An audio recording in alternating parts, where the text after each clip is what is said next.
irrigación cerebral y polígono de Willis. Bueno, aquí vamos a tener dos sistemas o dos partes que van a estar irrigando.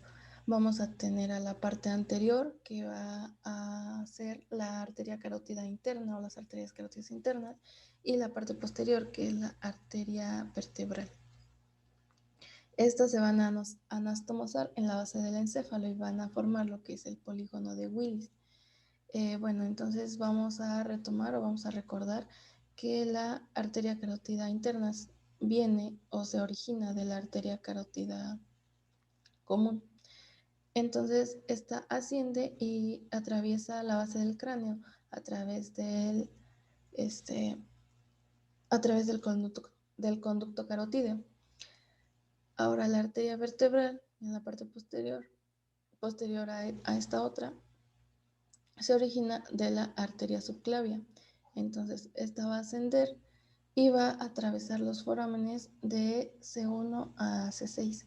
Solo de C1 a C6 porque la C7, pues la vértebra cervical 7 no tiene foramen. Entonces solamente atraviesa estas primeras 6, asciende y entra en la base del cráneo a través del agujero magno.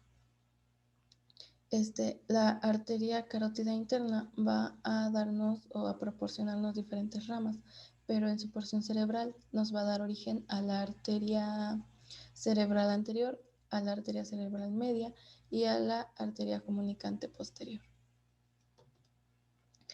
Y bueno, ya una vez dentro del cráneo, van a anastomosarse y van a formar el polígono de Willis, que actualmente se le llama también o se le conoce también como conducto arterial cerebral. Y aquí van la arteria vertebral de un lado y la del otro. En el punto en el que se juntan, van a formar a la arteria basilar, que es esta que está aquí. Y bueno, aquí está también. Las dos arterias vertebrales de un lado o del otro se juntan y forman a la arteria basilar, que recibe este nombre por su relación con la base del cráneo, justamente. Y bueno, esta nos va a dar origen a la arteria cerebral posterior, que es esta. Y esta va a estar en comunicación con la arteria cerebral media, que como aquí vemos, pues la arteria cerebral media como tal no forma parte de este polígono, pero pues está aquí. Y quien se va a encargar de comunicar a la arteria cerebral media con la posterior, pues es justamente la arteria comunicante posterior. Y si tenemos una arteria comunicante posterior, vamos a tener una anterior, que es esta de aquí, que tiene, pues, es muy pequeñita, una longitud muy pequeña. Pero entonces esta nos va a comunicar a nuestras arterias cerebrales anteriores, que son estas de aquí.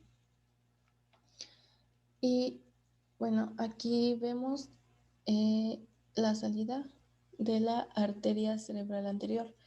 Esta arteria cerebral anterior se va a encargar de irrigar los hemisferios cerebrales, a excepción de los lóbulos occipitales. La arteria cerebral media se va a encargar de brindar irrigación a la mayor parte de la cara lateral de los hemisferios cerebrales. La arteria basilar, como vemos aquí, pues da origen a diversas ramas y estas se van a encargar de irrigar al tronco del encéfalo, al cerebelo y al cerebro. La arteria cerebral posterior, que es esta, bueno, son estas, se van a encargar de irrigar a la cara inferior del hemisferio cerebral y el lóbulo occipital.